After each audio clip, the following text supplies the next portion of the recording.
Shane irritates the shit out of me, guys, and you know what? While it would be interesting for me to do a video about whatever bullshit drama is happening right now, I'm gonna talk about something that is infinitely less entertaining than Shane Dawson's social ties. Now, some of you may know, I am also a formerly trained film person as much as I am a YouTuber, so why are my videos shit? I don't know. Maybe it's because I have to make content really fast. But if we're talking content specifically, I don't like it. I think it's bad, and I'm going to explain why we should stop calling this garbage documentaries when he does not hold to any of the conventions of the genre and also doesn't make documentaries. These are YouTube vlogs. It's just a season of like Shane Dawson, the reality TV show. Real Housewives of Shane Dawson's Mansion. Name it whatever you want. Beverly Hills, I was gonna say Chihuahua, but that's a movie. Great movie. Was George Lopez in that? I bet he was because, you know, he's Mexican. Way to stand up for us, George. Now, you might be sitting there and wondering, Diesel, well, why are you being so pedantic about Shane Dawson's videos? Why are you complaining over the fact of what we call them? And I know that most of the stands have already said something rude when I haven't even gotten to the main chunk of my argument. So I understand you guys are like the Disney bot equivalent of those dum-dums who all say the new Star Wars movies aren't, you know, trash. So before you stand Shane, at least hear me out on what I think makes good docuseries and good documentaries, because that's my specialty and it's what I love and it's something I'm incredibly passionate about and want to do more of in the future. Shane's documentaries really irritate me because they're like inches away from doing something actually really revolutionary and good on the platform. Things that I think are medium pushing for YouTube, but then instead they veer off into like a vanity project and it just ends up looking like something it really shouldn't be, and I don't think was the intention, but ends up being that way anyway. I did not hit her. It's not true. It's bullshit. I did not hit her. I did not. Oh, hi, Jeffrey. Oh, hey, Shane. What's up? I have a problem with Ryland. He said that Bought her the wrong G-Wagon. Did you?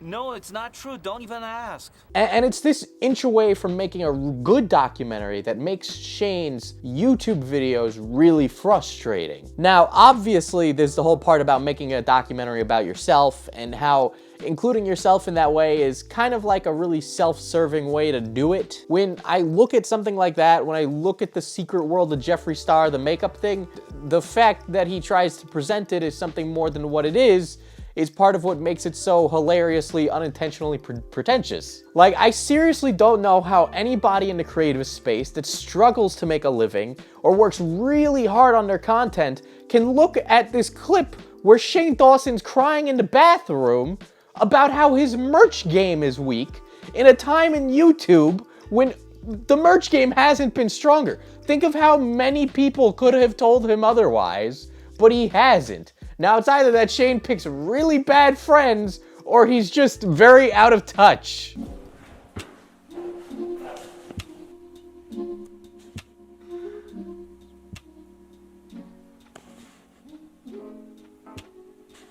It's so funny because I don't want to like seem like I'm being dramatic or like whatever. If the camera wasn't here, if I was alone right now, we'd be having the same conversation.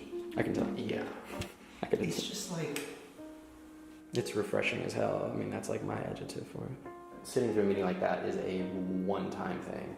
I mean, I've sat in meetings with you and it's just the same thing. That's not how it works. That's not going to happen. Give you this percent. And us coming back to the house and being like, yeah, I guess that's okay. And like, whatever. It's like the first time where it's like, wait a minute, that does kind of make sense. Yeah. Seriously, there's amazing people making merch or designers that work really hard who are trying to get their shit off the ground. I don't know how you can look at Shane and have any sympathy for him in this scene. Everything in this scene is saying I should have sympathy for him, but all I can see is this rich dumbass who spent way too much money on producing shit that's under quality, and then ultimately getting himself screwed over because he hasn't done any research in the game. A lot of YouTubers in the game are really hungry. So the fact that Shane is at this point and he's so not hungry is hilarious coming from a creator's standpoint. Seriously, how could you... I just love how this is playing out on screen, how we're supposed to be like, oh no, Oh, Shane, I can't believe you've been played so much. Meanwhile, we just looked at your mansion. But if you would like to support merch that is well produced and had lots of time and effort and money put into it, then you can go check out my merch, which I am wearing right now. Head over to the link down in the description below to pick it up. We worked really hard on making this stuff happen. I'm really proud of what we did. New drops coming soon. Thank you. That's what you call a segue. Call me Linus Tech Tips. But when we look at like documentaries or docuseries like this Jeffree Star thing, either pull a Vice and have it going into like parts unknown. You got to be an impartial party to the stuff that's happening, or just don't include yourself as a character, right? Don't make the documentary about your quote unquote rags to riches story in the world of makeup, because like, let's look at where we started and where we ended in this series, and what does this tell us, the viewer of the docuseries? What did we learn? You know, when what's his name, Mystery Guitar Man, he made a movie. Guess what he did? Not put himself in it. He was the director of that movie. By the way, also not that bad of a movie. It had I almost called him Clifford Unger. Had him in it, you know. But I just think if we're gonna do a documentary like this, maybe put some creative space in between you and the production. And I get it, you know, there's times when I've been very involved in meeting the people. Because I have to film it myself, I don't get the luxury of having a crew with me. However, Shane can have a crew with him, and I'd much rather myself overtake the host role if I was doing like a quote-unquote Vice documentary, right? And by Vice style, I mean like kind of like a parts unknown, you know, Anthony Bourdain style kind of thing. That was actually the style we were going to do for the Anthrocon documentary. I was gonna have somebody else film me, and me being the host, meeting these furries, but that's not happening now. And I think this might just be a bit of a taste thing, but I think that Shane pulls too many creative punches, and I know most of the internet agrees with me on this as well. For example, let's talk about Jeffree Star. Now, I know Jeffree's been in the news a lot lately, and I'm not talking about that. However, if we're talking about Jeffree as a person individually, this man could make his very own makeup version of Tiger King in a heartbeat. There is so many interesting and crazy things about Jeffree Star that it could make its own documentary on its own. In fact, I think it deserves that because the stories there are that interesting. I think it would be great to have. But the issue is that Shane is friends with Jeffree. Ergo, when something happens, we can't actually get the actual, you know, conversations. We can't get those emotive moments because guess what? Shane is friends with Jeffree. Shane's not gonna make Jeffree look that bad. You know, even if we're gonna work with this whole designing a palette thing, it makes a good through line for a documentary. But making it such a large focus kind of takes away from the character drama of everything else. And that's when you end up with scenes where Shane's crying about his income or talking about how he's not on the Forbes list.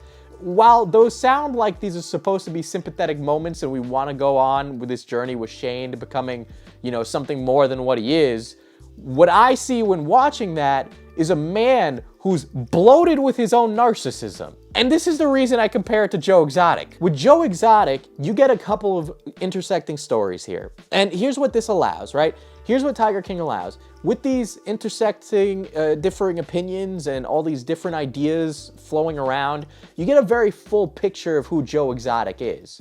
You get to understand how he went from who he was to who he became at the end of Tiger King. And it's almost like you watch this secret world of Jeffree Star, this whole like docu-series that Shane did, and it comes off more as that similar kind of arc where someone goes from being who they are to becoming more infatuated with the idea of fame, but without any of the other outside perspective that would make this less of a, you know, like you're watching it and it's more like we're supposed to follow along with Joe Exotic and agree with him. Guys, if you watch Tiger King, you know you're not supposed to agree with Joe Exotic. You know, that's not supposed to happen.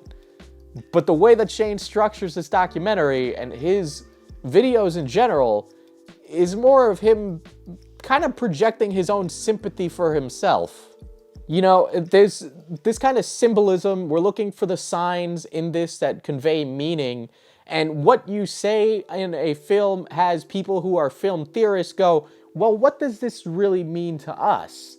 And somebody looking at this from a more theory perspective, we see these characters go from one spot in the beginning to just as bad as they were at the end. There's no fucking change. Shane is motivated by this vanity, completely losing the whole point of why it's fun to make content in the first place. I would do this if I didn't make any money, but being able to make money means I can focus more of my time on doing this. It's very clear Shane wants to say stuff with his content, and he wants to do things. But I think he's too wrapped up in his own 1%er, like, rich guy mentality to actually go and explore what people are like. I've met tons of different and weird and crazy people, all of which are all interesting and can make their own movies on their own. I have met incredibly intelligent bronies, some of which who had PhDs. That was something I never thought I would see. I have been to weird places and met weird people, and they're wonderful. And you need to be around people who are not like yourself in order to make documentaries that are worth watching, in my opinion. You know, when you watch Tiger King, it's not you kind of ogling at the poverty of these people, right? Some of them are wealthy, but some of them are real poor. But just because people like Joe Exotic's staff are poor in comparison, they're never portrayed as being less than people. The people who work for Joe are portrayed with dignity, if I would say so. Yeah, do they look a little odd? Of course. But you going and sitting there and going, hey, they're a weird redneck, that's kind of on your end. They're not really doing much, and in fact, a lot of them give really just normal opinions. Point being here is that does Shane want to make documentaries or does he want to make vlogs? And right now, I feel like he wants to call them documentaries so he can legitimize himself in the face of Hollywood, when in reality, these are just high-production YouTube vlogs. And I would even say that these are probably on the lower scale of production compared to somebody like a Matt Diavella or a Casey Neistat. Here is how we make this Jeffree Star and this makeup making a palette documentary more interesting. We need an opposition. We need something to juxtapose who Shane is. We need somebody that is not necessarily a friend of Shane's on the opposite side giving a different story. One of the best conflicts, and I'm gonna keep using Tiger King because I know we've all been trapped inside and just about everybody's seen it, right? One of the best ways that we convey story and conflict in that docuseries is the juxtaposition between Carol Baskin's narcissism and Joe Exotic's narcissism. And these two people who are so in love with themselves that they completely forget about the tigers in the documentary. This juxtaposition allows us to see the best and the worst of both of these people, and it allows for conflict to drive the story.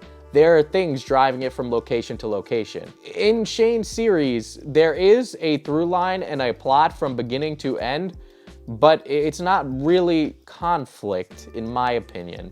I don't think it is particularly engaging or interesting, and it blows my mind that for some reason this series has absolutely blown the socks off out of every 14-year-old. All right, I'm talking a lot about theory and feelings, but let me talk about the production of this, right? There's a lot of episodes, and they're all incredibly long. I say we need to cut the fat on this documentary. I think if we shut it down and just reduce the number of what it is a bit, then yeah, we're gonna have a much better series on our hands. We're gonna have something much more tonally consistent, much more interesting and engaging, and something that I think honestly could deserve its own spot on like Netflix. You know, there's that much footage here that you could take it and do something different with it and really tackle this entire subject from a different angle. There's that much footage here, and it's very clear to see that there's that much here. As for all the drama stuff, it's kind of covered in this series, but not really. It's so glossed over and such like a nonsense thing. It's really a damn shame that they didn't put any more effort into this, because you could have really like a serious discussion, which I'm almost certain Shane does want to have. It does come across as that. Him as a person feels bad when people get canceled. So, how about we angle this in a way that has a discussion about why canceling is bad and the damage that can do. One of my favorite books of all time is by John Ronson. And it's basically an entire book about what happens when people get canceled in an era when canceling wasn't even a word. It's such an engaging book and gives you a little bit more empathy into this world of public shaming. And honestly, there are things you can look at like that could really inform your filmic techniques and what you're gonna do and what you're gonna make. Just wanted to add that in there. We're only seeing a side of Jeffree Star. We're not seeing the full picture on who this guy is. Same for Shane. We see a lot of who he is, but I don't really think we see who he is. And if this is a documentary about Shane Dawson, then we should see more complexity of who he is as a person. Because right now, he just comes off as really vain and full of himself. Again, let's compare this to Joe Exotic, right? Joe is a lot of things. It's part of why people love him despite him, being a criminal. If we're gonna try and break down what Joe Exotic is, he's incredibly complex. He defies stereotypes, something that seems endearing to people, right? By him being both gay and a gun-toting libertarian redneck, it makes people turn their heads and go, well, what does this guy believe? What are his ideas and motives, and what does he love, and what is important to him? And you see that unravel further. Some of the best documentaries in their first scene tell you what this character is. If we're following a character, right, those first scenes that convey the character show you what they're all about, and they do it beautifully. At least the good ones do. One of my favorite documentaries is Grizzly Man. It's a beautiful documentary, and I highly recommend you watch it. But you learn everything about Timothy Treadwell from the first scene. You learned he died. You learned he lived in the wilderness with bears. You learned he loved these bears and he'd much rather be with them than be with people. You also learn he's kind of awkward and that he films everything himself. You get to see these things and you're like, well, how did he end up where he is now? Dead. Same thing with Joe. You started off going, well, how did he end up in jail? How did this get so bad? What's gonna happen? But then the start of Shane's series is more or less saying this is the dramatic stuff that happens. Okay, this is not the same thing at all. I understand the plot is based around this palette, but when this is so focused on the people, and I feel that this is more about the people than the palette, and this might be my big brain film man thinking here, but when you see that, and you see that it's all this like weird melodrama about this palette, this becomes less of a documentary and more of the real YouTubers of Beverly Hills, okay? That's what this is. Think about it. On one end, you have this very in-depth character study on Timothy Treadwell, right? That conveys his life, his emotions, his goals, his dreams. And then on the other, it's Shane Dawson is making a palette because he likes makeup. And then we get scenes where he's like, oh, woe is me. Maybe convey that conflict. Maybe convey, like, let's say Shane isn't on the Forbes list, right? And we're not making up scenes here, but I guarantee we can get a YouTuber who is vain, full of themselves, and looks down on Shane for being in a better position than him. And we can use that scene to show how people belittle Shane and why he wants to be successful in makeup. And when you have that, not only do you not think Shane is a fucking vapid piece of shit, it develops more of this conflict of what are these uber celebrity YouTubers really like? What is this emotion that they're trying to convey? Should I really care if they do that? Or should I really be along with Shane? Is Shane like this? Am I just not seeing that yet? And then, over the course of the docuseries, you can unravel those things further, and you can see every kind of detail and intricacy of who Shane is, of who Jeffree is. And you can still follow the makeup palette being made, but it's just over a period of time. And also, maybe take some more time to do it. If Shane can take, 6 months break from uploading, he can take like a year-long break to do a proper documentary. Because I guarantee you can make a pretty good documentary in a year depending on the subject matter. It always depends. Like, Tiger King was produced over the course of a very long time. So, you know, it depends. But it's why you pick and choose your topics very specifically. You know, for Timothy Treadwell, they're really working in reverse, because you have all of this archival footage of a man who's dead, and now you gotta pick up the pieces, find out who he was, kind of going backwards from where he died. Who are these people that are, you know, that loved him and lost him? What are these bears, and should we care about the bears too? Is this something that should bother us? Same thing with Tiger King. Who are these characters? What are they? Should I care about them? Isn't it weird how we stopped caring about the tigers? The theme of Tiger King is how narcissism overtook people who care about animals, and they cared more about themselves than they did about those animals. Yet for some reason, people still think it's an anti-animal movie.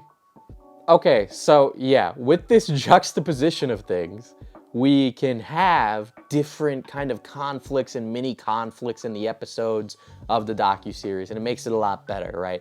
And there's many conflicts in the docuseries, right?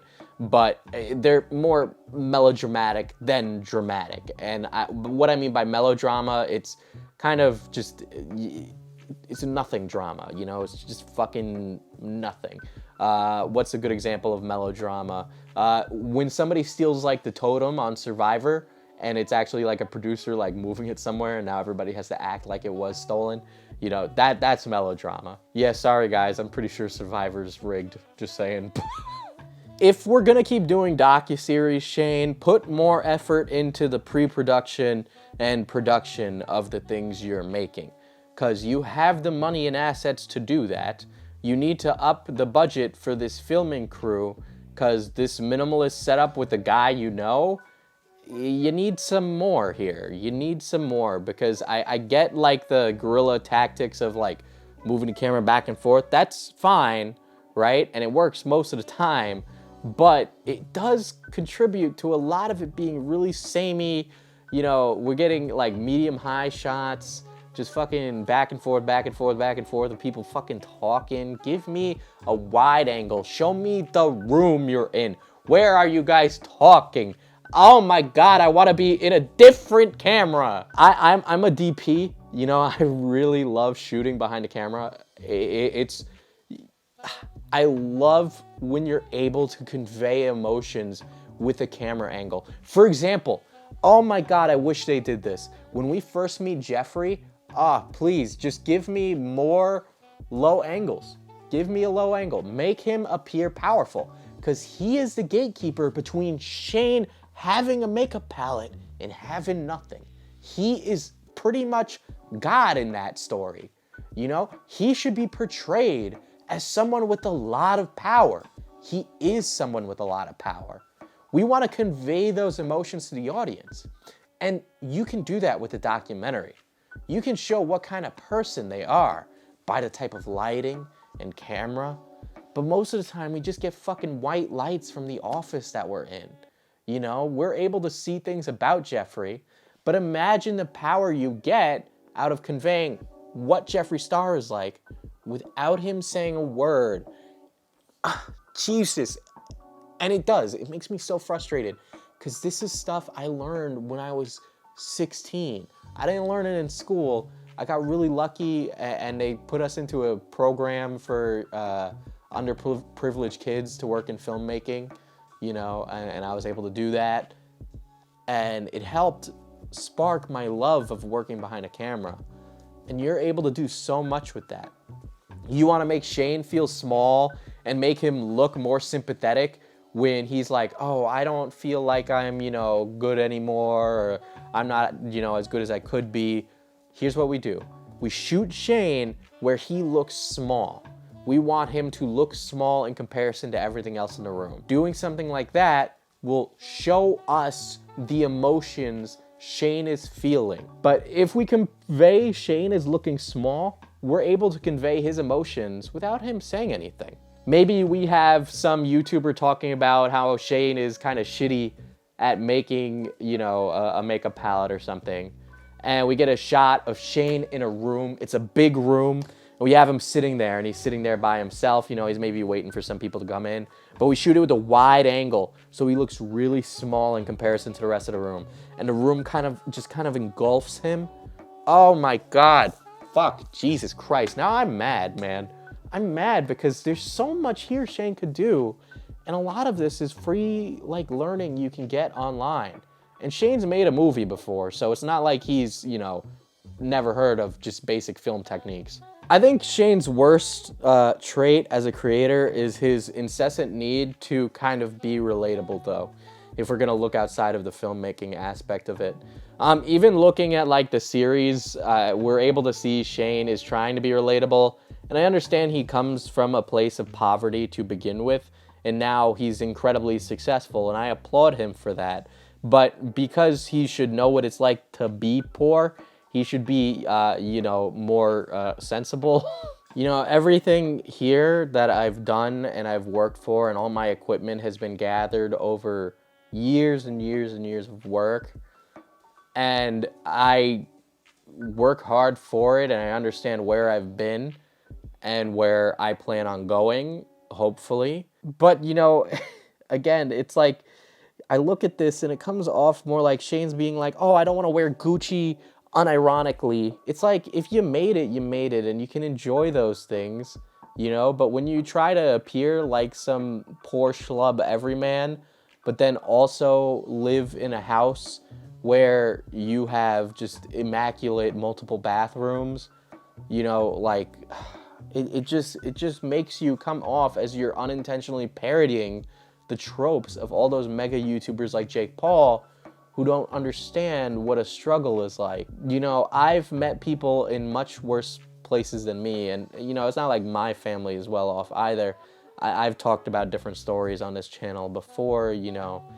I'm by no means from a good house, but I've seen it much worse, and I've seen much better, and you should be able to acknowledge where you are and either have, you know, gratitude for making it where you've gone, or, you know, just more awareness of what you're saying. Because I don't think Shane intends to be kind of like saying, oh, I'm poor, and then, you know, he has a golf cart to take him down his driveway.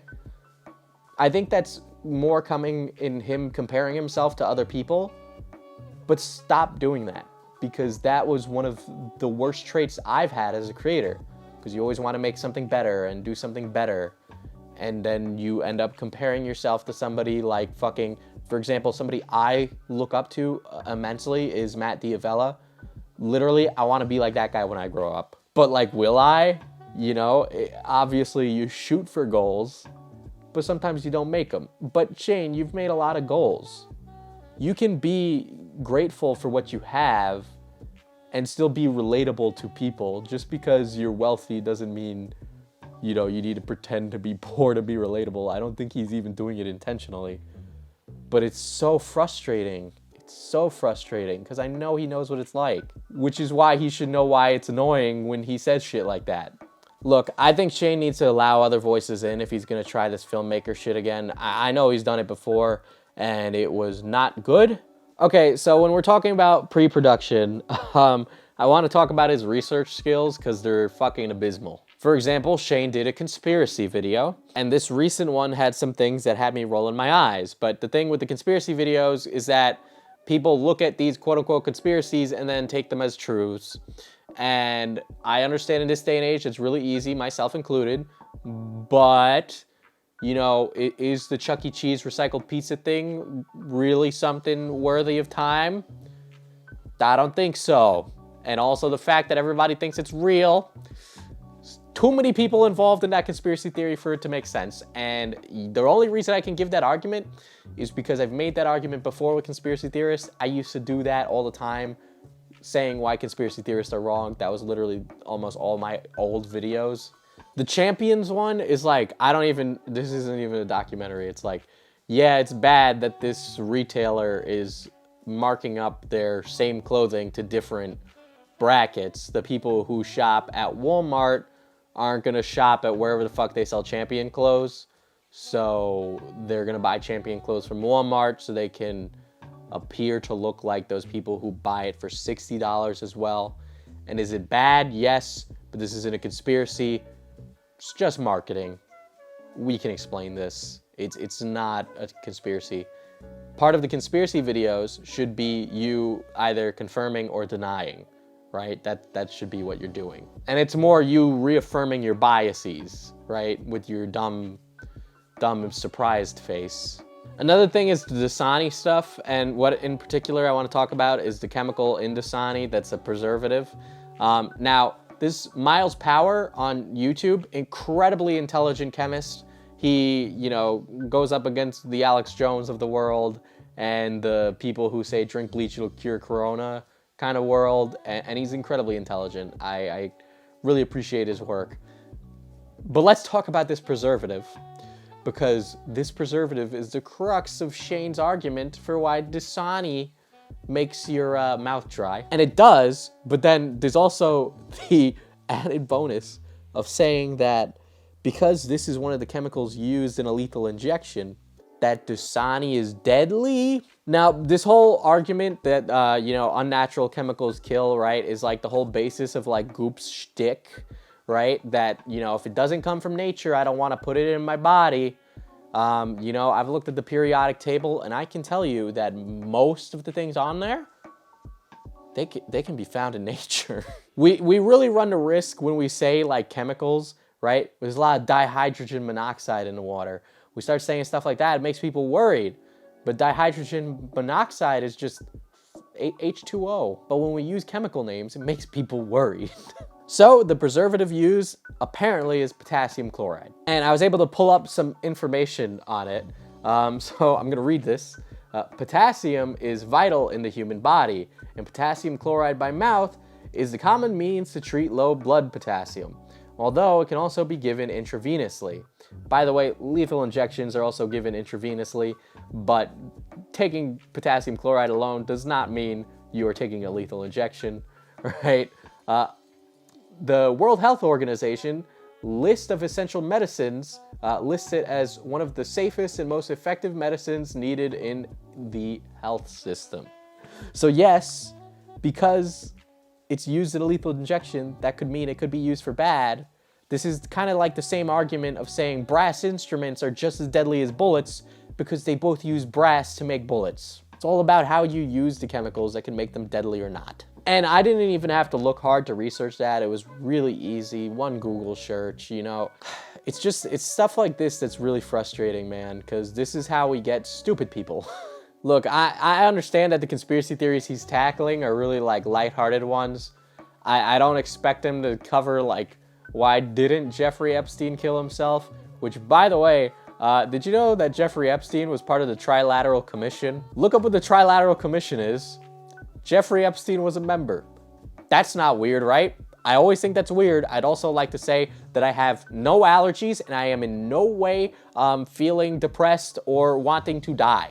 So just in case something happens. Right now, all I'm saying is Shane's content is about as deep and varied as Real Housewives. So, you know, take that for what you will. I'm FPS Diesel. If you liked my weird film ramble today, you can go ahead and give me a subscribe and hit the bell because YouTube doesn't understand how anything works anymore. If you really like what I have to say here and appreciate more of this cerebral type of video like this one, I have a couple of videos like this over on my Patreon, and you can go support me on there. You get access to tons of stuff. It'll help me out a lot. Or you can go pick up some of this lovely merch. We worked hard on that, me and a few artists. And, you know, it would be great. We also have face mask right now. We're doing mask matching. All proceeds to that go to the fight against COVID-19. So, thank you, goodbye, and I cannot wait to read the comments on this video because I am just gonna... This might be it, guys. FPS Diesel might actually get canceled. Deputy met at my brown.